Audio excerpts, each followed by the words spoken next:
नमस्कार, स्वागत है आपका जनहित में। मैं हूं आपके साथ विशाल पंडित। आज जनहित में हम बात करेंगे शहर शहर डेंगू का डंक।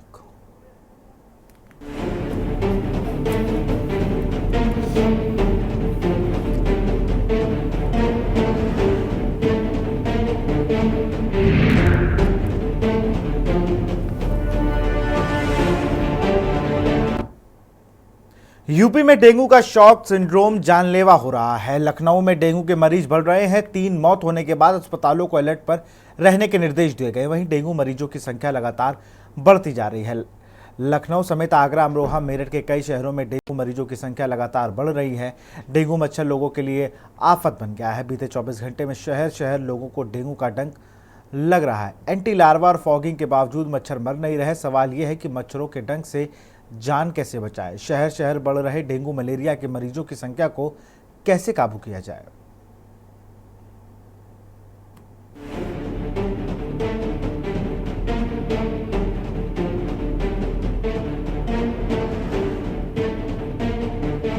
जैसे जैसे सर्दी का मौसम अपने शबाब पर आ रहा है, वैसे वैसे उत्तर प्रदेश में डेंगू का डंक कोहराम मचा रहा है।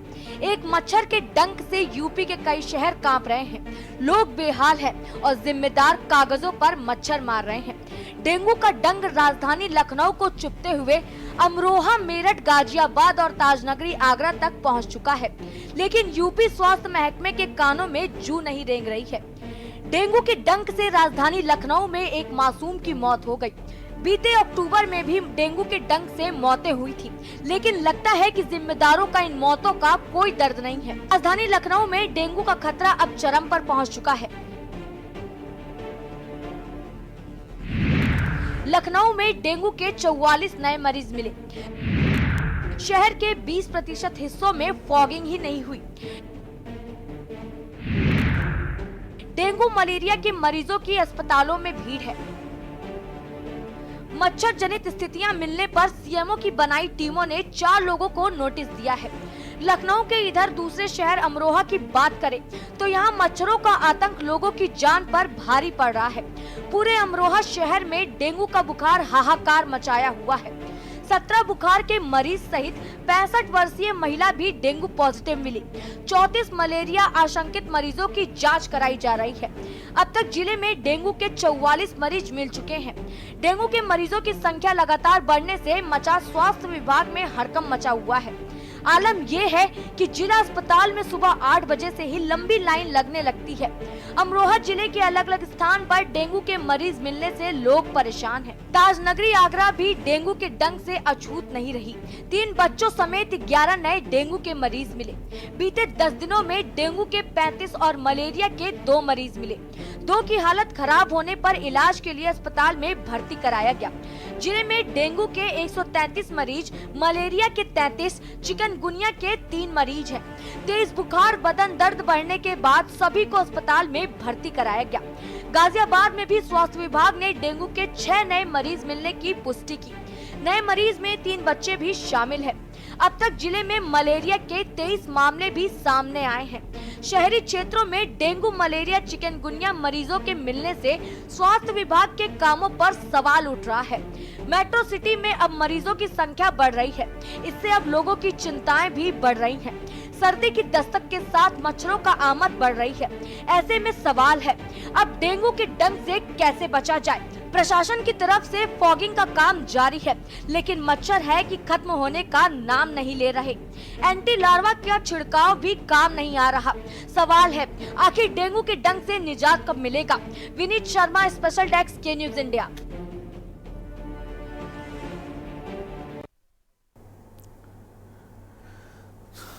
कोई कह रहा फॉगिंग नहीं हो रही, तो तमाम बातें हैं। राजधानी में भी अगर ये समस्या है तो अन्य जिलों की क्या हालत होगी आप समझ सकते हैं। महानगरों की भी स्थिति यही है। फॉगिंग के नाम पर सिर्फ खानापूर्ति हो रही है, सफाई के नाम पर सिर्फ खानापूर्ति हो रही है। मैं तो सवाल पूछूंगा उन अस्पतालों से जहां पर, सरकारी अस्पतालों से, जहां पर मेडिकल विभाग द्वारा फीवर डेस्क बनाई गई थी, जहां जांचें हो रही थी। और ये तो वो लोग हैं जो जांच करा ले रहे हैं, वरना कई केसेस तो ऐसे हैं लोगों को पता ही नहीं चलता जहां मौतें हो रही हैं। लोग गांव कस्बे में अभी भी जांच कराने से कतरा रहे हैं, वहां पर मैपिंग नहीं हो रही है और वहां पर चीजें बिगड़ती जा रही हैं।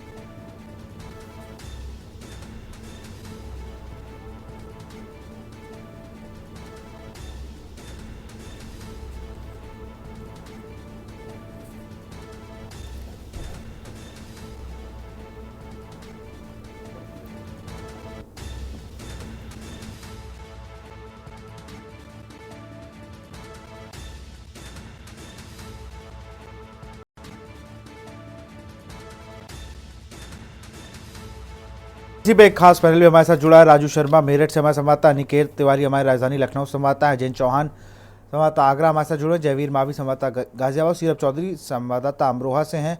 और उसके साथ साथ राजनीतिक पार्टियों की अगर बात की जाए तो अवरल मलिक हमारे साथ हैं, डीपी यादव सपा से हैं, आदेश शुक्ला वरिष्ठ पत्रकार हैं और राजेंद्र कुमार प्रजापति हमसे थोड़ी देर में जुड़ेंगे। सबसे पहले हम सीधा निकेत के पास चलेंगे। निकेत, राजधानी लखनऊ में तो ये नहीं होना चाहिए ना कि हम इंतज़ार में लोग बैठे हैं कि और मरीज निकलें। दिन में 35-35 मरीज निकलने के बाद ये हाल है। फॉगिंग नहीं हो रही है, और फॉगिंग हो रही है तो किस स्तर की हो रही है, जो डेंगू के मच्छर नहीं जा रहे हैं।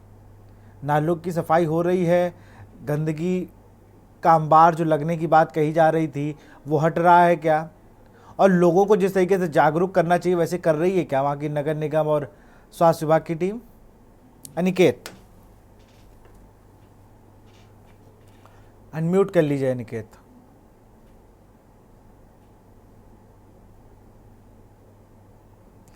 अनिकेत अपने आप को अनम्यूट कर लीजिए जिससे आपको सुन पाए हम। विशाल, देखिए, अगर बात करें डेंगू की तो अलबत्ता हर साल की जो तस्वीरें, जो सूरत है, वो ऐसी ही कुछ देखने को मिलती है। अगर हम पिछले वर्ष की अगर हम बात कर ले और आंकड़े देख ले अगर विशाल, तो कुछ स्थितियां जो सूरत की तस्वीरें सामने निकल कर आई थी, वो डेंगू की स्थितियां कुछ लगभग वैसी ही।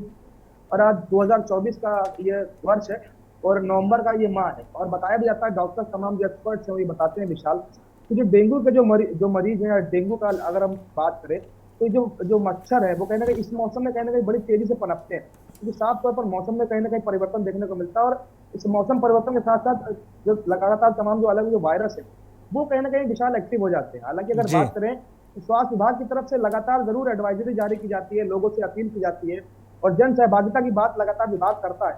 लेकिन उसके बावजूद अगर हम इतर देखें तो जिस तरह से जो आंकड़े सामने निकल कर आ रहे हैं विशाल, दिन प्रतिदिन अगर हम आंकड़ा देखें तो रोजाना अगर हम एक रेशियो लेकर चले तो अनुमान ये लगा सकते हैं कि रोजाना 25 से 30 मरीज ऐसे हैं राजधानी लखनऊ के केवल विशाल जो सामने निकल कर आ रहे हैं। हालांकि सुखद खबर ये है विशाल की जांच जरूर हो जा रही है और लोग अस्पताल पहुंचकर जो उपचार है वो भी ले पा रहे हैं। लेकिन एक बड़ी समस्या जरूर है कि जब लगातार हर साल जब ये पहले से कयास होता है कि जब नवंबर का जब माह शुरू होता है तो नवंबर के माह में जो डेंगू जैसे तमाम जो अलग अलग जो वायरस वो एक्टिव होते हैं, तो क्यों प्रशासन और क्यों स्वास्थ्य विभाग पहले से क्यों सचेत नहीं है? हालांकि अगर बात की जाए तो जितने भी सीएचसी और पीएचसी हैं और जितने भी सरकारी जो जितने भी अस्पताल हैं और जो प्राइवेट जो जितने भी हॉस्पिटल संचालित हो रहे हैं राजधानी लखनऊ में, तो सभी जगहों को, उन सभी अस्पतालों को यह निर्देश जारी किया जा चुका है कि आप सभी लोग अपने अस्पतालों में डेंगू वार्ड बनाएं और जांच प्रक्रिया है उसमें तेजी लाएं। हालांकि सीएचसी और पीएचसी को लेकर जो प्रमुख जो निर्देश है वो जारी किया गया डीजी हेल्थ की तरफ से। और अगर बात करें जो हम सिविल अस्पताल जो श्यामा प्रसाद मुखर्जी बड़ा अस्पताल कहा जाता है, या फिर केजीएमयू की बात करें या लोहिया की बात करें, तो ये प्रमुख इस अस्पताल सरकारी अस्पताल है विशाल राजधानी लखनऊ में जो स्थापित है, और बड़ी संख्या में जो मरीजों का जो आना जाना वो यहाँ पर लगा रहता है। और अब ऐसे में जो डेंगू के अलग से जो मरीज सामने आते हैं तो निश्चित तौर पर डॉक्टरों पर भी एक बड़ा प्रभाव इसका पड़ता है और कहीं ना कहीं उनके लिए भी मुसीबत बनती है। तो एक बड़ा सवाल लगातार ये विशाल बना रहता है कि जब हर साल ये अनुमान लगाया जाता है कि अनुमान ही तो लगता है, मैं तो देख रहा हूँ ना, मैं तो देख रहा हूँ पिछली बार भी अक्टूबर के महीने में मरीज मिलना लखनऊ में शुरू हो गए, चलिए अंदाज़ा नहीं लगा। इस बार भी अक्टूबर के मिड से ही मिलने लगे, अंदाज़ा नहीं लगा। तैयारियां सिर्फ किस चीज़ की होती हैं? कागजी तैयारी होती है क्या? नगर आयुक्त साहब बहुत तेज़ तर्रार हैं, मैं बिल्कुल जानता हूँ, मेयर बहुत तेज़ तर्रार, सरकार बहुत तेज़ तर्रार, उनके पास बहुत काम होते हैं। तो ये काम तो अनिकेत आपका है, मुझे लगता है ये काम अगर आप करें कि घर घर जाके बताएं कि लार्वा और इन सब में और गंदगी ना करें, हम लोग अपना काम लग रहा नहीं सही से कर रहे हैं। तैयारी सारी हो जाती है, पूरी वो फॉगिंग मशीनें आ जाती हैं, बाकायदा वो लग के खड़ी हो जाएंगी, फोटो हो जाएगा, हरी झंडी लाल झंडी सब दिखाया जाएगा। लेकिन जिलों की हालत ये है कि 35, 30, 18, 16, 6 मरीज रोज मिल रहा है। डेंगू जैसे का हम लोग इलाज नहीं कर पा रहे हैं, उससे लोग दम तोड़ रहे हैं। और हम लोग बात करते हैं बिल्कुल ब्रिटेन और कहाँ कहाँ के देशों से अपनी स्वास्थ्य व्यवस्थाओं की, हम वो करते हैं तुलना। अनिकेत, कहने को देखिए देखिए विशाल, कहने को डेंगू जो जो जो डेंगू का जो मर्ज है, तो कहने को बड़ा छोटा सुनाई पड़ता है और बड़ा छोटा लगता है, लेकिन जब डेंगू का डंक किसी को लगता है तो वो उसकी मौत, उसकी जान तक बनाती है निकाल। और ऐसे तमाम जो वाक्य हैं, तमाम ऐसे जो जो किस्से, तमाम ऐसी जो घटनाएं सामने निकल कर आई हैं, और लगातार हम लोग चर्चा भी कर रहे हैं, लगातार हमारे चैनल की तरफ से लगातार ही प्रचार प्रसार भी किया जा रहा है, लोगों को जागरूक करने की बात भी की जाती है, लगातार डिबेट के माध्यम से ये प्रयास किया जा रहा है हमारी तरफ से कि लोग कहीं ना कहीं सजग हो पाए, लोग जागरूक हो पाए विशाल।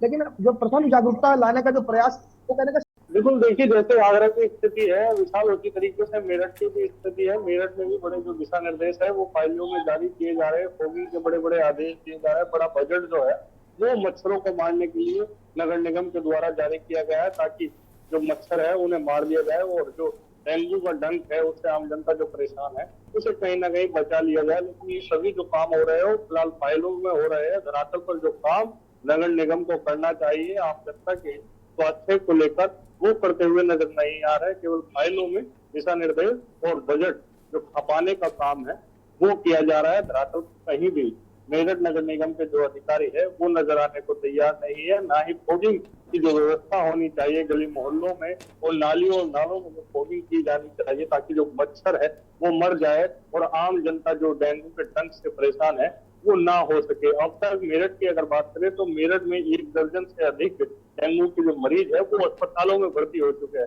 ये सरकारी आंकड़ा विशाल मैं आपको बता रहा हूँ। प्राइवेट जो आंकड़ा है, जो प्राइवेट अस्पतालों में जो लोग जाते हैं उनकी तो कोई गिनती नहीं है, उसके आंकड़े का कुछ अता पता नहीं है। लेकिन ये वो आंकड़ा है जो बाकायदा स्वास्थ्य विभाग की तरफ से जारी किया गया है। अब तक 1 दर्जन से अधिक जो लोग हैं वो डेंगू के मरीज जो है वो अस्पतालों में भर्ती हो चुके हैं। हालांकि जो जिला अस्पताल है उसमें कुछ व्यवस्था जरूर की गई है, बाकायदा एक डेंगू जो वार्ड है वो अलग से बनाया गया है स्वास्थ्य विभाग की तरफ से। अब चलिए देखिए कितने विभाग बनते हैं और क्या क्या होता है। जयवीर के पास चलूंगा, राजू आपको रोकूंगा, जयवीर के पास चलूंगा। जयवीर, क्या स्थिति है गाजियाबाद की? आगरा, मेरठ, लखनऊ की तरह स्थिति है, कुछ बेहतर है?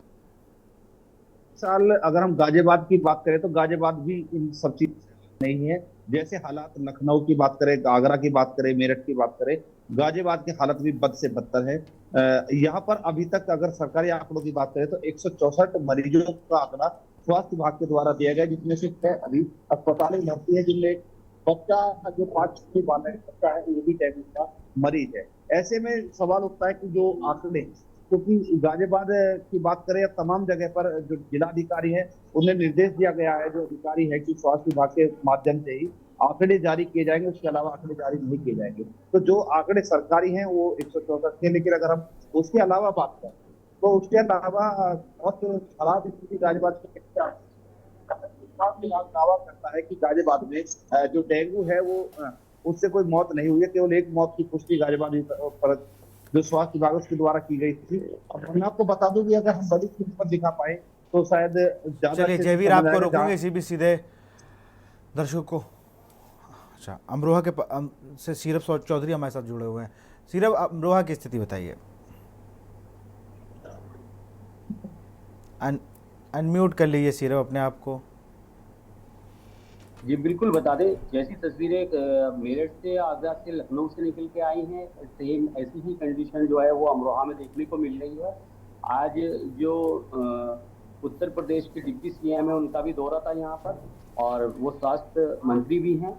लेकिन अगर बात की जाए तो यहाँ पे बड़े बड़े दावे नगर पालिका की तरफ से किए जाते हैं, लेकिन वो दावे खोखले साबित हो रहे हैं। क्योंकि मैं अभी हसनपुर सामुदायिक स्वास्थ्य केंद्र में खड़ा हूँ, और यहाँ की स्थिति ये देखी जा सकती है कि मेरे आसपास भी अभी यहाँ पे जब अस्पताल में इतने सारे मच्छर हैं जो डेंगू वाले भी हो सकते हैं, और जो मेरे पीछे तस्वीरों में आप साफ तौर से देख सकते हैं कि जो यहाँ पे रहने वाले कर्मचारी और अधिकारी हैं उनकी फैमिली के जो बच्चे हैं वो भी लगातार घूम रहे हैं, और जब जो स्वास्थ्य कर्मी हैं वो उनकी अभी तक कोई किसी तरह से सुरक्षा नहीं कर पा रहे हैं, तो आम जनता का क्या हाल होगा? बिल्कुल, आम जनता का क्या होगा। बहुत बहुत शुक्रिया आप सभी का। और भी पैनल हमारे साथ जुड़ा, उनका रुख करेंगे, लेकिन उससे पहले आपको सीधे वाराणसी ले चलते हैं, जहाँ पर देव दीपावली कार्यक्रम में पहुंचे हुए सीएम आदित्यनाथ क्या कुछ कह रहे हैं, सुन लेते हैं।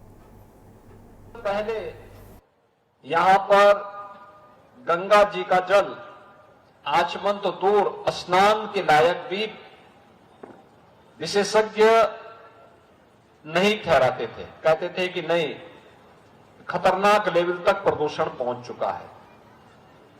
लेकिन आदरणीय प्रधानमंत्री जी की प्रेरणा से आज नमामि गंगे परियोजना के अंतर्गत मां गंगा की अविरलता निर्मलता न केवल स्नान के लिए बल्कि अब आचमन भी हम गंगा जल का काशी में कर सकते हैं। यह सौभाग्य भी हमारी इस विरासत को प्राप्त हुआ है। आज से 5 वर्ष पहले तक काशी में काशी विश्वनाथ धाम की क्या स्थिति थी, और वहां पर एक साथ 50 श्रद्धालु आते थे तो दर्शन नहीं कर पाते थे। लेकिन अब काशी में एक साथ अगर आप काशी को देखेंगे तो काशी विश्वनाथ धाम में एक साथ 50,000 श्रद्धालु भी आप पहुंच जाएं तो आसानी से दर्शन कर सकते हैं। और सावन के महीनों में प्रमुख पर्व और त्योहारों में ये संख्या लाखों में पहुंचती है।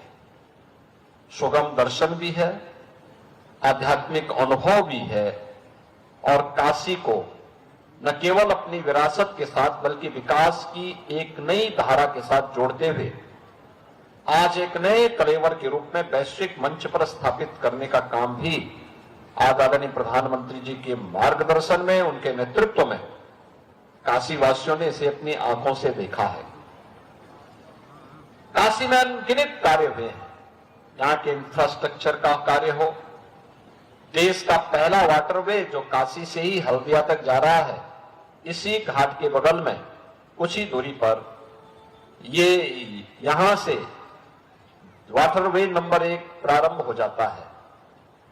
और इसके साथ ही काशी ने यहां की सड़कों के चौड़ीकरण को भी देखा है। पहले काशी अपने घाटों की गंदगी के कारण, काशी की संकरी गलियों के कारण जाना जाता था, लेकिन आज काशी की पहचान काशी के स्वच्छ और सुंदर घाट दे रहे हैं, काशी के धाम दे रहे हैं, काशी की चौड़ी 4 लेन और 6 लेन की सड़कें दे रही हैं, काशी की ट्रेन की बेहतरीन कनेक्टिविटी दे रही है, और काशी का इंटरनेशनल एयरपोर्ट आज काशी को एक नई पहचान दे रहा है।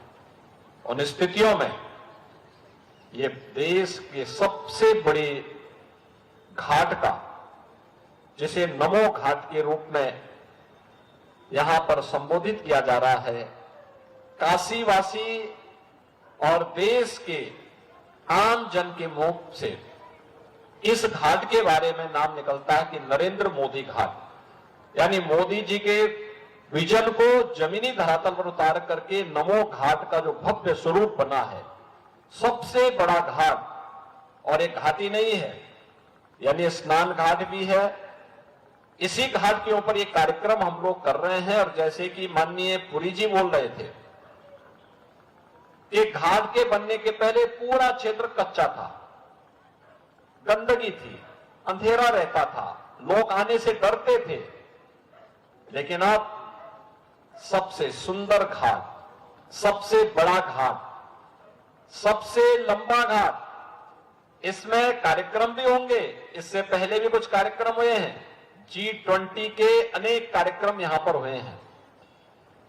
काशी तमिल संगमम का कार्यक्रम गत वर्ष यहीं पे हुआ था, और अब तो यहां पर यहां के नाविकों के जीवन के सुधार करने के लिए 700 से अधिक नाव में सीएनजी के इंजन लगा करके सीएनजी की सुविधा भी, फ्लोटिंग सीएनजी की स्टेशन स्थापित करके उन्हें यह सुविधा भी इस घाट से उपलब्ध करवाई जा रही है। आज काशी में सब कुछ है, एक सर्वांगीण विकास का एक नया मॉडल काशी बन रहा है, और स्वाभाविक रूप से काशी का ये नमो घाट उन सब में देव दीपावली के इस आनंद को और कई गुना बढ़ा दे रहा है। स्वाभाविक रूप से ये देवताओं की दीपावली मानी जाती है, प्राचीन काल से लोग इसके साथ जुड़ते रहे हैं। प्रधानमंत्री मोदी जी की प्रेरणा से, उनके मार्गदर्शन और नेतृत्व में आज काशी की देव दीपावली वैश्विक मंच पर छाती हुई दिखाई दे रही है। और देर रात्रि में जब दुनिया काशी की इस देव दीपावली के आनंद को लेगी, यहाँ पर होने वाले विभिन्न कार्यक्रमों का आनंद लेगी, तो उसे काशी में कुछ नयापन नजर आएगा। और उस नएपन का पर एक नई कड़ी जुड़ रही है आज नमो घाट की। नमो घाट के इस लोकार्पण के अवसर पर हम काशी वासियों की ओर से, प्रदेश वासियों की ओर से आदरणीय प्रधानमंत्री जी के प्रति आभार व्यक्त करते हैं। मैं माननीय श्री हरदीप पुरी जी का हृदय से धन्यवाद देता हूं। आदरणीय उपराष्ट्रपति जी के प्रति हृदय से आभार व्यक्त करता हूं। माननीय राज्यपाल जी के प्रति भी हृदय से आभार व्यक्त करता हूं कि उन्होंने समय निकाल करके आज इस काशी के नमो घाट के लोकार्पण कार्यक्रम में आज उनका मार्गदर्शन हमें प्राप्त हो रहा है। मैं इस अवसर पर एक बार फिर से काशी वासियों को नमो घाट के लोकार्पण, काशी के देव दीपावली कार्यक्रम और कार्तिक पूर्णिमा की हृदय से बधाई देते हुए आप सबको देव दीपावली का आनंद आपके व्यक्तिगत जीवन में, पारिवारिक जीवन में, सार्वजनिक जीवन में सदैव इसी उल्लास के साथ प्राप्त होता रहे, इस विश्वास के साथ मैं बाबा विश्वनाथ और मां गंगा से ही प्रार्थना करते हुए आप सबके प्रति अपनी शुभकामनाएं देता हूं। धन्यवाद। जय हिंद।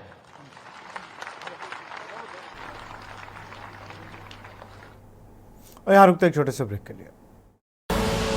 आप देख रहे हैं के न्यूज, खबरों का सारथी।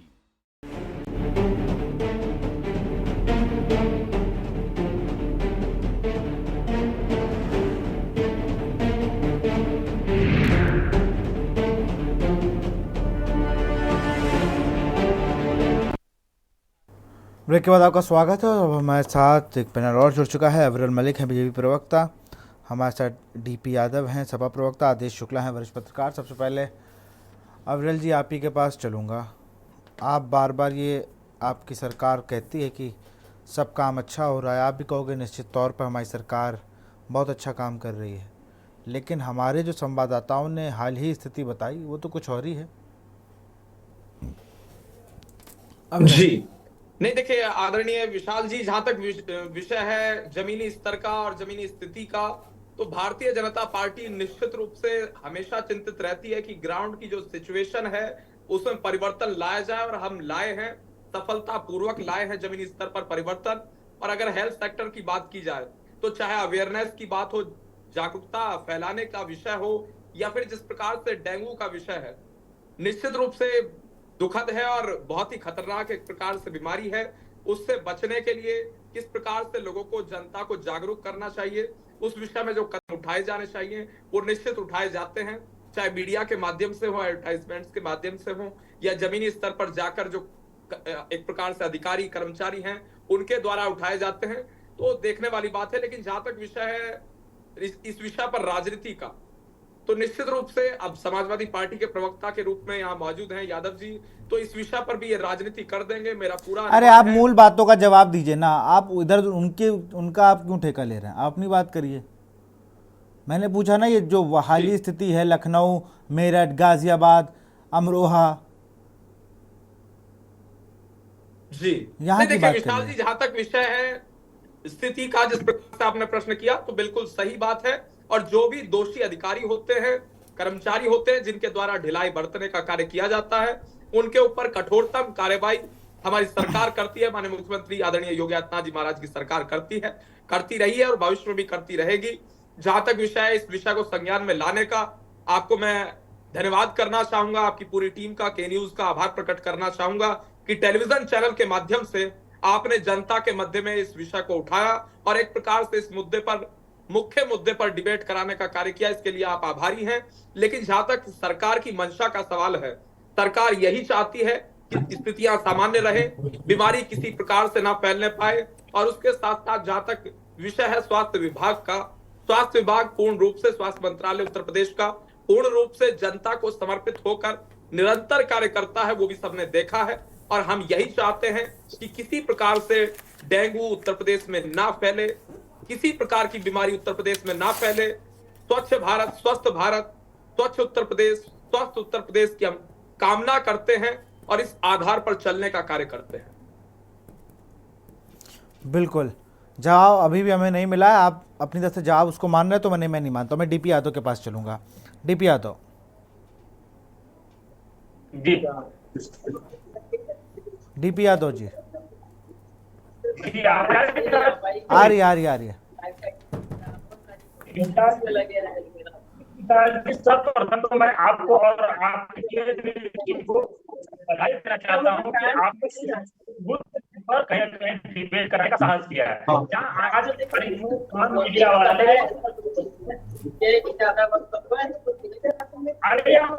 एक सेकंड, मैं चाह रहा हूँ जो ऑडियो में दिक्कत आ रही ना उसको सही कर लें, फिर मैं डीपी यादव के पास चलूंगा।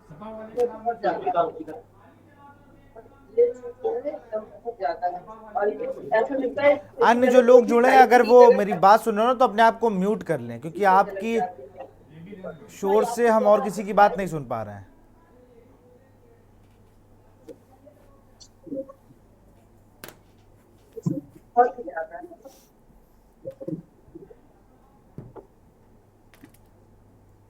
कहाँ से आते हैं?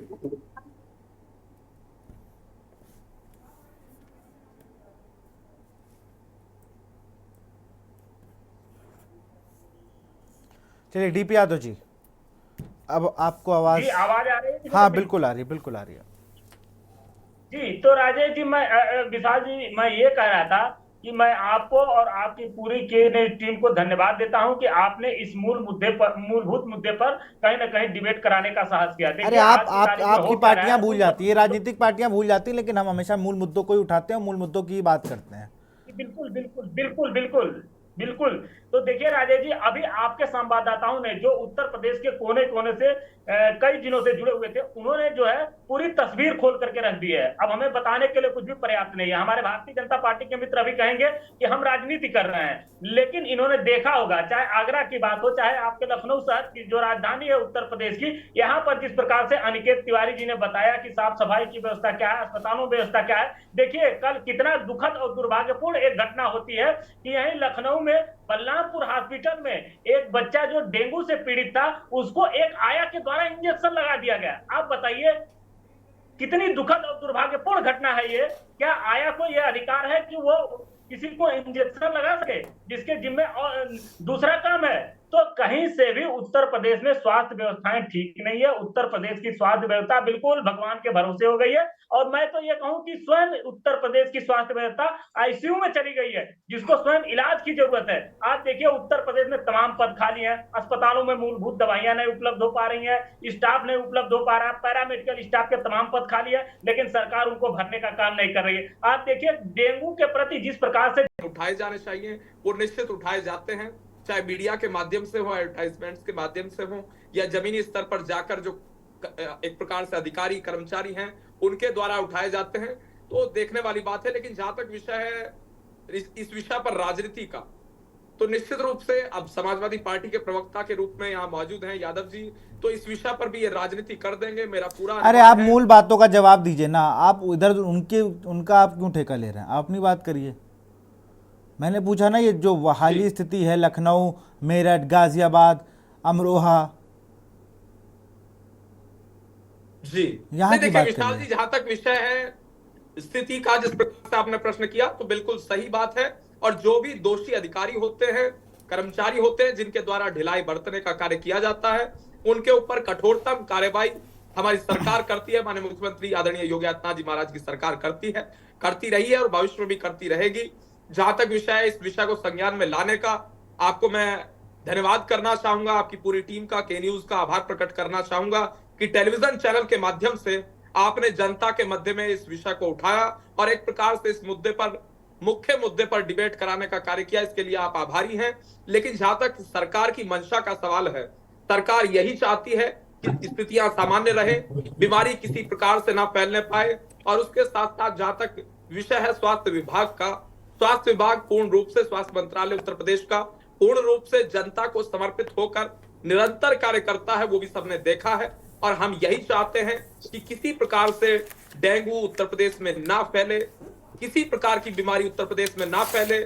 स्वच्छ भारत, स्वस्थ भारत, स्वच्छ उत्तर प्रदेश, स्वस्थ उत्तर प्रदेश की हम कामना करते हैं और इस आधार पर चलने का कार्य करते हैं। बिल्कुल, जवाब अभी भी हमें नहीं मिला है। आप अपनी तरफ से जवाब उसको मान रहे हैं तो मैं नहीं मानता। मैं डीपी यादव के पास चलूंगा। डीपी यादव जी डीपी यादव जी, जी आप आ रही है। सर्वप्रथम तो मैं आपको और आपके टीम को बधाई देना चाहता हूँ कि आपने पर कहीं न कहीं डिबेट करने का साहस किया है। जहाँ आज मीडिया वाले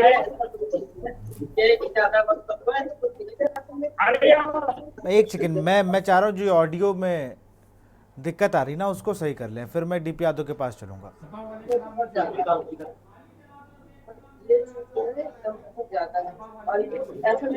अन्य जो लोग जुड़े हैं अगर वो मेरी बात सुन रहे हो ना तो अपने आप को म्यूट कर लें, क्योंकि आपकी शोर से हम और किसी की बात नहीं सुन पा रहे हैं।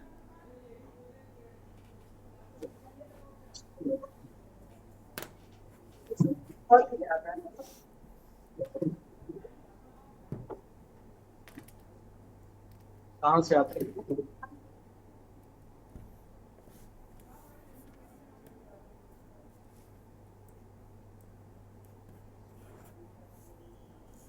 चलिए डीपी यादव जी, अब आपको आवाज जी आवाज आ रही है? हाँ बिल्कुल आ रही है।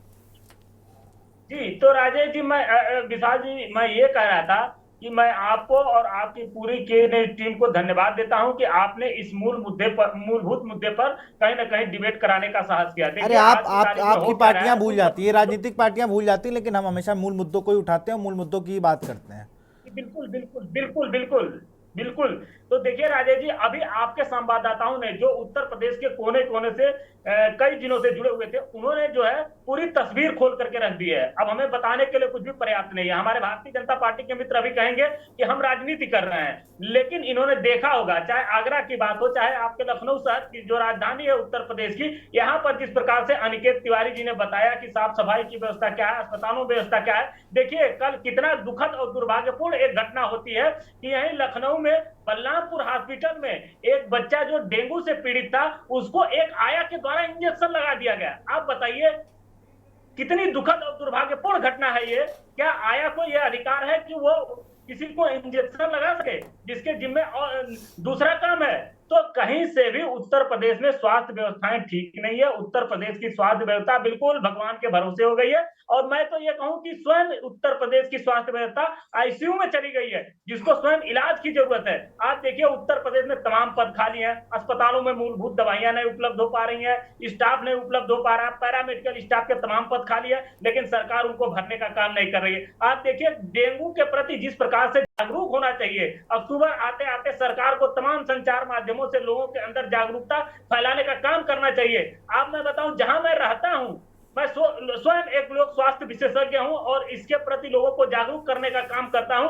जहां मैं रहता हूं वहां पर फॉगिंग नहीं होती है, साल भर बीत जाता है और अभी तक इतनी ये बीमारी फैल गई है, लेकिन उसके बाद भी फॉगिंग का काम नहीं हो रहा है लखनऊ उत्तर प्रदेश में जो है। तो आप अन्य जिलों की, अन्य जगहों की बात की कल्पना कर सकते हैं विशाल जी। तो उत्तर प्रदेश में स्वास्थ्य व्यवस्था पूरी तौर से चरमराई है। अभी देखिए मुख्यमंत्री जी बनारस पहुंचे हुए हैं, देव दिवाली मना रहे हैं और तमाम तरह की बड़ी बड़ी बातें कर रहे हैं, लेकिन शायद उनको जमीनी हकीकत, धरातल की सच्चाई पता नहीं है। पता नहीं वो किस नींद में रहते हैं, कहां पर कैसे उनको उत्तर प्रदेश के हालात के बारे में ब्रीफ करते हैं अफसर, ये तो वो स्वयं जानते हैं। लेकिन उत्तर प्रदेश जो इस समय स्वास्थ्य के मामले में तो पूरी तौर से फिसड्डी साबित हो रहा है। स्वास्थ्य की व्यवस्था उत्तर प्रदेश में बिल्कुल नाकाम हो चुकी है। बिल्कुल जो है आप कहिए तो खराब व्यवस्था है उत्तर प्रदेश में स्वास्थ्य की। और डेंगू जो जानलेवा बीमारी है, इसके प्रति सरकार को चाहिए कि जागरूकता फैलाए। और हम तो कहें अब उत्तर प्रदेश में स्वास्थ्य इमरजेंसी भी घोषित कर दे डेंगू को लेकर के। सरकार बिल्कुल जो है सरकार को त्वरित कार्रवाई करनी चाहिए इस बारे में। तमाम तरह के जो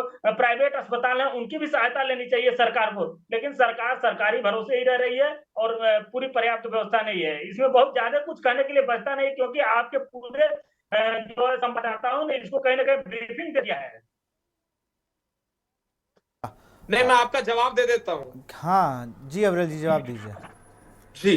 नहीं देखिए, जिस प्रकार से सरकार सरकार सरकार कम से कम ये 10-15 बार तो बोले ही होंगे, मैंने क्योंकि गिना नहीं है, तो सरकार के ऊपर आरोप लगाकर माननीय मुख्यमंत्री जी का कई बार नाम लेकर इसमें क्या सिद्ध करना चाहते हैं? राजनीतिक रोटियां सेकना चाहते हैं, राजनीतिक पहली रोटियां चीज तो बेलना दोनों चाहते ही हैं। लोगों ने राजनीति का जवाब नहीं दिया है।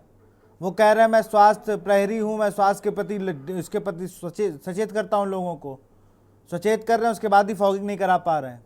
चलिए वो छोड़ दीजिए, ये बात का विषय है। आपकी सरकार है, 5 ऐसे टॉप मोस्ट जिले बता दिए जहां पर बिल्कुल हैपनिंग्स रहती है, चाहे वो गाजियाबाद हो, चाहे मेरठ हो, चाहे अमरोहा हो, चाहे लखनऊ हो, चाहे आगरा हो। ये आपकी नाकामी है, आपके लोकल प्रशासन की। जो नाली नहीं साफ करा रहे हैं आपके मेयर हैं भाई साहब, आपके नगर पंचायत अध्यक्ष हैं, आपके नगर पालिका अध्यक्ष हैं। इसमें ना बताइएगा कि अखिलेश यादव मना कर रहे हैं। आप मान नहीं रहे हो गलती, आप सुधार की बात नहीं कर रहे हो। आपने पहली लाइन क्या बोली? आपने कहा कि अभी समाजवादी पार्टी के जो प्रवक्ता यादव जी बैठे हैं ये राजनीति शुरू कर देंगे। तो राजनीति तो आप लाए ना इसमें। जनता डेंगू में रहे बस। अब नहीं कह रहे हो कि आप बटोगे कटोगे, अब तो कूड़ा बट रहा है और डेंगू में आदमी जा रहा है बिल्कुल। आप कहां कह रहे हो अब कुछ? अब आप कह रहे हो कि वो नेता नगरी कर रहे हैं, वो कह रहे हैं कि आप नेता नगरी कर रहे हो। हम 5 साल सिर्फ ढोलक बजे रहे हैं, जनता ढोलक है, इधर से आप बजाइए, इधर से ये बजाए, और जब उसको बीच से निकले तो वोट निकले। आप लोग सिर्फ वोट के भूखे हैं, दोनों ही पार्टियां या जितनी भी पार्टियां हैं। आपको सिर्फ वोट दिखता है और कुछ नहीं, जनता बाकी कोई मतलब नहीं। अभी आप चीन की बात कर दोगे, अभी आप स्पेन की बात कर दोगे, डेंगू की बात क्यों करोगे भाई? ये तो बहुत छोटा मुद्दा है। ये हम आदेश शुक्ला और डॉक्टर राजेश कुमार करें, आप लोग को क्या मतलब? आपको तो बहुत जिम्मेदारी है ना, आप लोग की जिम्मेदारी बड़ी है। कभी कितनी बार गए आप अपने मेयर या नगर पालिका अध्यक्ष, कितनी बार गए मिलने कि भाई साहब फॉगिंग नहीं हो रही है? बताइए जरा। नहीं, मैं जवाब कितनी बार डीएम से मिलने गए? पहले इसका जवाब दीजिए, बाकी जवाब छोड़ दीजिए। आप कितनी बार आपके लेटर हेड पे लिख के दे, कॉपी भेजिए मुझे, मैं देखूं अभी कितनी बार आपने लिखा। जी नहीं, देखिए जहां तक विषय है राजनीति करने का अरे मेरी बात का जवाब दीजिए। कभी आपने लिखा क्या? कभी आपने पूछा क्या अपनी सरकार में? आप पूछने गए क्या? नहीं, मेरे पास सुबह से शाम तक कम से कम 50-100 लोग ऐसे आते हैं जिन्हें मैं लिख कर देता हूं किसी भी विषय एक लेटर की कॉपी, एक लेटर की फोटो दे दीजिए मुझे। चलिए एक लेटर की। मैं वही जवाब दे रहा हूं। इस पर्टिकुलर इशू के लिए मेरे पास अभी तक कोई नहीं आया। बागपत में ऐसी समस्या नहीं आई। अरे अब वही है ना, वही बात है ना कि आपके मोहल्ले में ना हो तो क्या चोरी नहीं होगी? आपके मोहल्ले में कुछ नहीं हो रहा तो कुछ नहीं है। यही डीपी यादव जी कह रहे हैं, वो तो बड़े कॉन्फिडेंस से कह रहे हैं कि मैं स्वास्थ्य प्रहरी हूं, मैं सबको सचेत करता हूं। इन्होंने कितनी फॉगिंग कराई होगी? इनसे भी मांग लेंगे तो ये भी नहीं दे पाएंगे अभी। देखिए स्वास्थ्य प्रहरी होने का जहां तक विषय है, आदरणीय विशाल जी आप भी हैं, अवेयरनेस तो आप भी फैला अरे रहे हैं। हम तो फैला ही रहे, तभी तो हम डिबेट कर रहे हैं। आपका रोल क्या है भाई साहब इसमें? आपका रोल क्या है? जहां तक विषय राजनीति। अरे कितने आपके तो ये मार तमाम वो प्रकोष्ठ बने हैं ना, 150-200 प्रकोष्ठ, जिनके पास कोई काम नहीं। भाजपा के प्रकोष्ठों के अध्यक्ष हैं, मेडिकल प्रकोष्ठ, एनजीओ प्रकोष्ठ, युवा प्रकोष्ठ, ये सब कहाँ हैं? इन सबको बुलाइए ना, इनको बुलाइए ना, इनसे बंटवाइए दवाइयां, इनसे करवाइए सफाइयां। कहाँ हैं आपके लोग? कुछ नहीं हो रहा। सिर्फ आप लोग बड़ी बड़ी रैली करिए, रैली में चीन, पाकिस्तान, यूरोप और नाइजीरिया और दुनिया भर की बातें करिए और बाकी कुछ नहीं। और आप हंसिए ऐसे, लोग मरते रहेंगे और आपको वोट देंगे भाई साहब। आपके पास बहुत बड़ी जड़ी बूटी है जो आपको वोट मिलता ही रहेगा। अब आप आदेश शुक्ला के पास चलूंगा, वरिष्ठ पत्रकार हैं आदेश जी। नहीं, जहां तक अब रहने दो अविरल भाई, जवाब नहीं चाहिए, अब बाद में ले लूंगा आपसे, अभी नहीं चाहिए जवाब आपका। आप जवाब दोगे नहीं और मुझे चाहिए भी नहीं। मैं आदेश जी के पास जा रहा हूं। आदेश जी।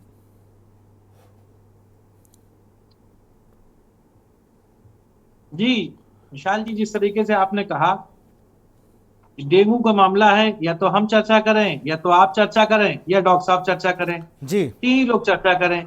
आप इन लोगों को चर्चा पे जैसी रखिए तो दोनों लोग एक दूसरे के ऊपर तलवारें निकाल लेते हैं। सीधी सी बात है भाई। मुझे आज तक समझ में नहीं आया यार, डॉक्टर साहब लोग भी कहते रहते हैं, क्या डॉक्टर साहब लोग डेंगू का बचाव के लिए नहीं कहते हैं? ये अपने स्तर से अपना प्रचार करते रहते हैं। ये पहले से कहते रहते हैं कि फुल शर्टें पहनिए, ये करिए। जो आदमी कर सकता है वही तो करेगा, लेकिन जो सरकार कर सकती है, जो सिस्टम कर सकता है, जो शासन प्रशासन कर सकता है, वो अपना काम क्यों नहीं करता है? पहली चीज। दूसरी चीज, सबको पता है कि दिवाली से पहले और जब दिवाली होने वाली होती है उसके पहले अक्टूबर माह मान लेते हैं, अक्टूबर से लेके जब तक पीक सर्दी नहीं हो जाएगी तब तक डेंगू का खतरा बना रहता है। सीधी सी बात है। तो इस खतरे को भांपने के लिए, ये तो पहले से पता है, तो इसको पहले से ही क्यों नहीं ठीक कर लिया जाता है? सफाई क्यों नहीं हो जाती है?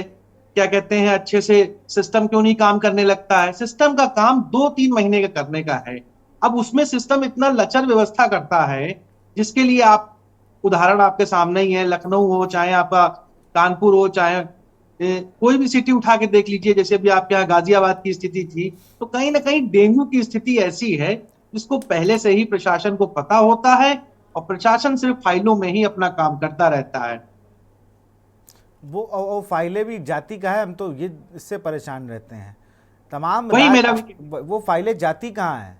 ये मतलब मैं कह रहा हूँ, अगर मान लीजिए किसी शहर में 11 विधानसभाएं हैं, उन विधायकों का क्या काम है कि हमारी विधानसभा में अच्छा दिखे?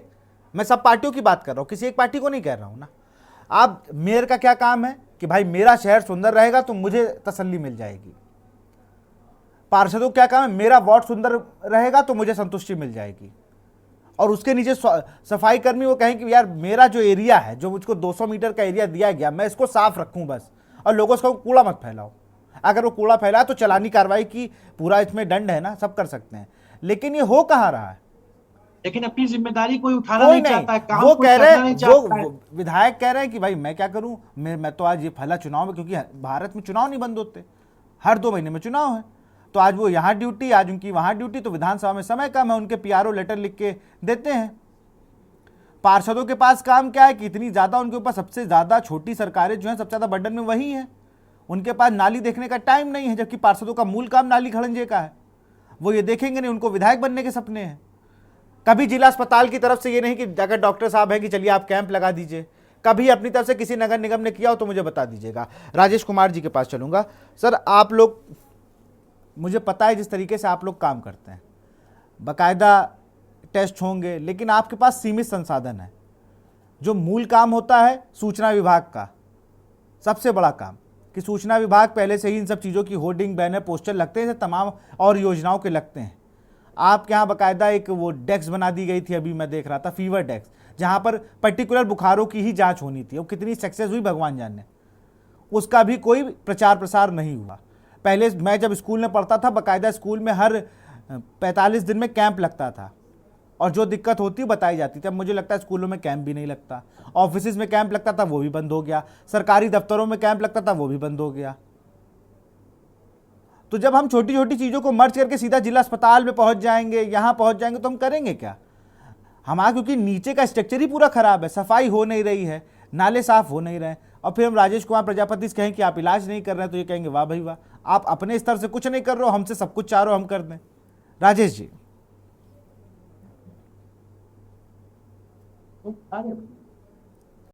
राजेश जी अनम्यूट कर लीजिए।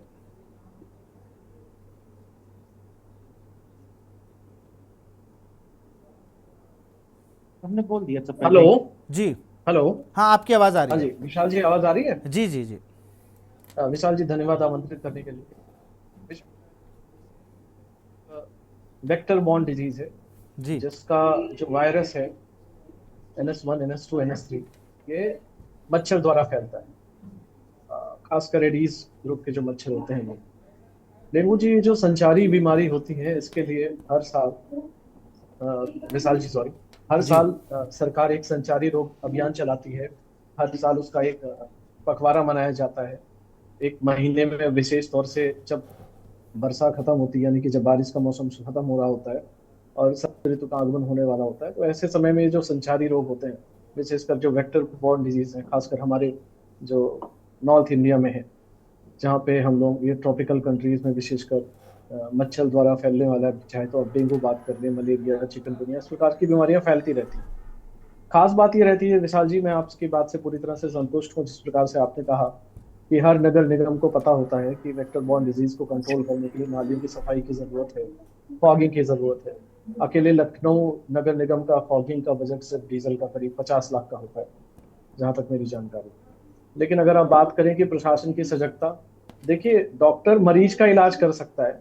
अब अगर आप डॉक्टर से ये उम्मीद करें कि साहब डॉक्टर जाके जो सैनिटेशन वर्कर है या जो म्यूनिसिपैलिटी का काम है वो करना शुरू कर दे, लोगों के घरों में कहाँ गंदा पानी इकट्ठा हो रहा है, कहाँ नहीं इकट्ठा हो रहा है, नालियां साफ हो रही हैं कि नहीं हो रही, नालियों में कीड़े पड़ रहे हैं कि नहीं पड़ रहे हैं, और जो लार्वा ईटिंग फिशेस हैं यानी कि गम्बूशिया फिशेस हैं, उनका जो फ्री वाटर बॉडीज हैं उनमें छिड़काव किया जा रहा है कि नहीं किया जा रहा है, डाला जा रहा है कि नहीं डाला जा रहा है। तो ये सब नगर निगम का कार्य होता है। डॉक्टर का संबंध जहां तक होता है वो मेडिकल मैनेजमेंट से जुड़ा होता है, और उसके लिए जो कुछ चीजें होती हैं, जैसे कि हर साल हम लोग बताते हैं कि जब भी डेंगू का सीजन है, यानी कि जब भी ये शरद ऋतु आने का समय होता है वर्षा काल के बाद के, तो उस समय प्रयास करना चाहिए कि आप ज्यादातर फुल स्लीव वाली ड्रेसेस पहने और घर के आसपास पानी को इकट्ठा ना होने दें, और जो जिसे हम बोलते हैं एंटी मॉस्किटो क्रीम या मॉस्किटो नेट यानी कि जो मच्छरदानी है उसका प्रयोग करें। और अगर किसी को फीवर आता है और बहुत तेज, साथ में हाई ग्रेड फीवर आता है, चिल्स एंड लाइगर के साथ में आता है, साथ में बहुत ज्यादा बॉडी एक है, और अगर प्लेटलेट भी कम हो रही है, तो माना जाना चाहिए कि हाँ इस व्यक्ति को डेंगू हो गया है, भले ही उसको टेस्ट में पॉजिटिव आया है कि नहीं आया है, हम डेंगू प्रिज्यूम करके उसका ट्रीटमेंट करते हैं। समस्या वहां पे होती है विशाल जी, जब प्लेटलेट काउंट लगभग 20,000 से नीचे पहुंचना शुरू हो जाता है, जो थर्ड स्पेस फ्लूइड लॉस है वो होना शुरू हो जाता है, और जिसकी वजह से जो हमारे क्रिटिकल अंग हैं, यानी कि हमारे ब्रेन में, हमारे लंग्स में, हमारी किडनी में, इनमें इंटरनल ब्लीडिंग हो सकती है, यानी कि जो आंतरिक अंग है हमारे नाजुक अंग, उनमें इंटरनल ब्लीडिंग हो सकती है, और जिसकी वजह से जान जा सकती है। और ये बहुत खतरनाक स्थिति होती है, जो कि ज्यादातर ऐसे लोगों में जो कि 5 वर्ष से कम आयु के हैं, या इम्यूनो कॉम्प्रोमाइज्ड हैं, या किसी भी वजह से पहले जिनको एक बार डेंगू हो चुका है, जिसको हम लोग डेंगू हेमोरेजिक शॉक सिंड्रोम बोलते हैं। तो ऐसा अगर होता है तो उस मरीज को आईसीयू केयर की जरूरत पड़ती है। अब हम बात करते हैं कि भाई कोरोना टाइम में जो हमने हेल्थ बैरियर नाम दिया था, और जो हमने दावे किए थे कि हर अस्पताल में वेंटिलेटर है, विशाल जी आप किसी भी अस्पताल में मॉक ड्रिल कर लीजिए, जाके चले जाइए, आपको वेंटिलेटर बड़े आसानी से नहीं मिलेगा, आपको जुगाड़ लगाना पड़ेगा, पैसे हो सकता है देने पड़े और जुगाड़ का भी इंतजाम करना पड़े। बहुत किस्मत वाले रहे आपको तुरंत वेंटिलेटर मिल जाएगा, अदरवाइज मुझे नहीं लगता आपको गवर्नमेंट सेटअप में, यानी कि जो निःशुल्क वेंटिलेटर जो मिलना चाहिए, जो गरीब के जीवन का अधिकार है, शायद ही आपको मिल पाए।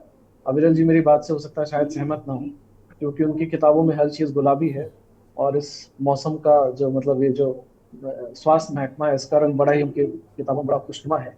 लेकिन अगर जमीन पे आप जाके देखेंगे तो जो जहाँ पे डॉक्टर का एक्चुअल रेल शुरू होता है, जहाँ पे हमें लगता है कि अगर कोई क्रिटिकल पेशेंट आया तो हम उसको कैसे बचा सकते हैं, तो हमारे पास न पर्याप्त मात्रा में एसडीयू होते हैं और ना ही वेंटिलेटर्स अवेलेबल होते हैं। अगर आप लखनऊ के आसपास के शहरों की बात करें तो कमोबेश ज्यादातर जगहों पे यही स्थिति है, और यही एक बड़ी वजह होती है कि जो डेंगू से पीड़ित व्यक्ति होता है, खासकर परिवारों में अक्सर देखा जाता है कि 8-10 लोग एक साथ डेंगू से ग्रसित हो जाते हैं, तो उनको प्राइवेट सेक्टर में या झोला छाप डॉक्टर्स की तरफ अपना रुख करना पड़ता है। जहां मुझे तो लगता है ना, मुझे तो राजेश जी लगता है झोला छाप जो डॉक्टर है ना, ये सबसे बड़ा कारण है। ये इतना बड़ा कारण होगा इस देश में, जिनके पास जो कभी मेडिकल स्टोर में बैठे थे वो अपने गांव चले गए और बनने में डॉक्टर हो गया हूँ। दवाओं का ज्ञान हो सकता है, लेकिन दवा को कैसे किस तरीके से देना इसका ज्ञान नहीं होता है। कौन सी ड्रिप चढ़ा दे, कौन सा इंजेक्शन लगा दे। मैं आपको बताऊं जी, आपकी बात क्या है। दूसरी चीज मैं आपको बताऊं कि जब सरकार खुद झोला छाप प्रवृत्ति को बढ़ावा दे, जब सरकार में खुद बाबा जैसे लोग बैठ के कहें कि साहब एलोपैथी बेकार है और ये सब बेकार है, हमारी दवा खाइए, और बाद में सुप्रीम कोर्ट में उनको जब फरकार लगे तो वो सुप्रीम कोर्ट में सशर्त मतलब बिना किसी शर्त के सार्वजनिक माफी मांगे। तो जब सरकार खुद झोला छाप प्रवृत्ति को बढ़ावा दे और बाबाओं के सहारे रहे, तो अब आगे बात ही क्या की जाए। जी विशाल, चलिए अविरल जी जवाब दीजिए। जी नहीं, एक राजेश जी ने बड़ी अच्छी बात कही। इन्होंने कहा कि सरकार झोला छाप डॉक्टरों के भरोसे है, तो मैं जानना चाहूंगा सरकार झोला छाप डॉक्टरों के भरोसे कैसे है। नंबर 2, इन्होंने कहा कि सरकार कहती है कि झोला छाप डॉक्टरों को प्रमोट करो, और इन्होंने कुछ कहा कि बाबाओं के द्वारा कहा गया, कौन बाबा है मैं जानता नहीं, बाबा रामदेव। स्पष्ट, अरे मुझसे नाम लीजिए ना, बाबा रामदेव ने कहा था कोरोनिल खाओ। राजनीतिक टिक्का टप्पड़ी और बहस में नहीं पड़ना। नहीं, अगर उन्होंने कहा था कोरोनिल खाओ और कोरोना भूल जाओ, उस बाबा की बात हो रही है। बात करता हूं जो सुप्रीम कोर्ट कह रहा है। अविरल जी जो सुप्रीम कोर्ट कह रहा है, अविरल जी जो ऑफिशियल स्टैंड कैसे है, अविरल जी सुप्रीम कोर्ट ने जो कहा है मैंने वो बताया आपको। उत्तर प्रदेश सरकार का ऑफिशियल स्टैंड कैसे है वो आप बता दीजिए। पहली बात, उत्तर प्रदेश सरकार का बिल्कुल ऑफिशियल स्टैंड नहीं है। हेल्थ मिनिस्ट्री उत्तर प्रदेश की जिस प्रकार से जनता के हित में काम कर रही है, डॉक्टर सदैव तत्पर रहते हैं जनता की सेवा के लिए। हम डॉक्टरों के मारने का काम डॉक्टर का नहीं है। डॉक्टर जाके गली गली ताली बजाता हुआ मच्छर नहीं मार सकता साहब, वो मच्छरों को मारने का काम म्यूनसिपालिटी का होता है। ज्यादातर जो नगर पालिकाएं हैं, फॉगिंग का काम बड़े भी नगरों किया की, जाता है, वो फॉगिंग का काम भी किया जाता है। और आप देख लीजिए जमीनी स्तर पर और बहुत सी जगह आप सड़कों से गुजरेंगे तो आपको नजर आ जाएगा जहाँ फॉगिंग होती है। अगर इतनी ही अच्छी फॉगिंग हुई होती, सब कुछ इतना ही अच्छा रहा होता, तो बारिश से डेंगू नहीं फैलता। मैंने 20 जगह खुद देखा, अपनी आंखों से होता हुआ देखा है। मच्छरों से अगर आप सड़कों पर होती है, ये आम है। विशाल जी ने भी देखा होगा। मच्छर को नहीं, मैंने नहीं देखा, भी देखा होगा। अगर आप एक मच्छर को नियंत्रित नहीं कर पाए तो क्या बड़ी बड़ी बातें करें। चलिए आप दोनों को रोकूंगा, जल्दी से डीपी यादव का कमेंट लूंगा और फिर डिबेट को क्लोज करते हैं। डीपी यादव जी विशाल जी जल्दी से एक लाइन में अपना आंसर दें। देखिए विशाल जी, ये बहुत गंभीर समस्या है और जैसा कि डॉक्टर राजेश जी ने तमाम पहलुओं पर कहीं ना कहीं अपनी बात रखी, तो इस पे राजनीति नहीं करना चाहिए, क्योंकि भारतीय जनता पार्टी शुरू से राजनीति करती आई है हर मुद्दे पर। और इन्होंने तो शुरू में ही मेरा नाम ले लिया, मैंने तो कुछ कहा भी नहीं और शुरू में ही बदनाम करने लगे हमको। तो हम लेकिन वो सटीक बैठ गया, यादव जी, वो सटीक भी बैठा है, इस बात को मान लीजिए। खुश मत होइए, किसी ने कोई बहुत अच्छा जवाब नहीं दिया। गंभीर समस्या है मित्र, इसको समझिए। आपके घर का भी कोई पीड़ित हो सकता है, मेरे घर का भी कोई पीड़ित हो सकता है, पड़ोसी भी पीड़ित हो सकता है और इस प्रदेश का कोई भी व्यक्ति पीड़ित हो सकता है। तो चूंकि ये गंभीर समस्या है और जैसा कि डॉक्टर साहब ने बताया कि ये वेक्टर बॉर्न डिजीज है, तो इसको कहीं ना कहीं आप रोकथाम के द्वारा ही इसको नियंत्रित कर सकते हैं, इस पे जागरूकता फैला करके। और डेंगू किसी को होता है तो प्रॉपर उसकी ट्रीटमेंट की, इलाज की व्यवस्था आप करिए, क्योंकि व्यवस्था में फेल हो जा रहा है। मैंने शुरू में बताया कि लखनऊ में जिस प्रकार से एक बच्चे को डेंगू होता है और आया उसको इंजेक्शन लगाती है, तो आप कल्पना कर सकते हैं कि लखनऊ में, राजधानी में किस प्रकार की स्वास्थ्य व्यवस्था है। अन्य जिलों की तो बात ही आप छोड़िए, पीएससी सीएससी की तो बात ही छोड़िए, और भी बलरामपुर हॉस्पिटल में जो कि बहुत इलाके में स्थित है, वहां पर अच्छे अच्छे लोग इलाज कराने जाते हैं। तो आप किस प्रकार की स्वास्थ्य व्यवस्था की आप लखनऊ में कल्पना कर रहे हैं, कैसा स्वास्थ्य दे रहे हैं लोगों को, ये सभी लोग जाने उत्तर प्रदेश में। तो समाजवादी पार्टी की सरकार जब उत्तर प्रदेश में थी तो फॉगिंग नाम की चीज नहीं थी, दूसरी फॉगिंग होती थी। लखनऊ में आपने एक इंस्टीट्यूट बनाया, नहीं, आपकी सरकार में दूसरी फॉगिंग होती थी, 5 बजे के बाद सड़कों पर होती थी वो फॉगिंग, वो भी सबने देखी है कौन सी फॉगिंग होती थी। चलिए बहुत बहुत शुक्रिया आप सभी का, बहुत बहुत शुक्रिया, बहुत बहुत शुक्रिया आप सभी का। तो आज हम लोग बात कर रहे थे शहर शहर डेंगू के डंक की। बहुत बहुत शुक्रिया डीपी भाई, बहुत बहुत शुक्रिया। अब ये देखना होगा कि सियासी पारी के बीच पूरे प्रदेश में डेंगू के डंक पर कितनी गंभीरता से इस मसले को लिया जाता है और कितनी जल्दी इसको काबू में किया जाता है, क्योंकि लगातार बढ़ते मरीज हम सब के लिए चिंता का विषय है कि अगर इस तरीके से मरीज बढ़ेंगे तो प्रदेश में स्वास्थ्य व्यवस्थाओं पर भी एक सवालिया निशान उठने लगेगा। फिलहाल इस कार्यक्रम में इतना ही। देखते रहिए के न्यूज़ इंडिया। नमस्कार। गोल्डी मसाले लाए हैं फ्रेश लॉक टेक्नोलॉजी, जो रखे मसालों को हर समय फ्रेश। गोल्डी मसाले। इस कार्यक्रम के प्रायोजक हैं समय बदला पर स्वाद न बदला, महक सिल्वर। महक सिल्वर, मेरा दिलबर। आप देख रहे हैं के न्यूज़।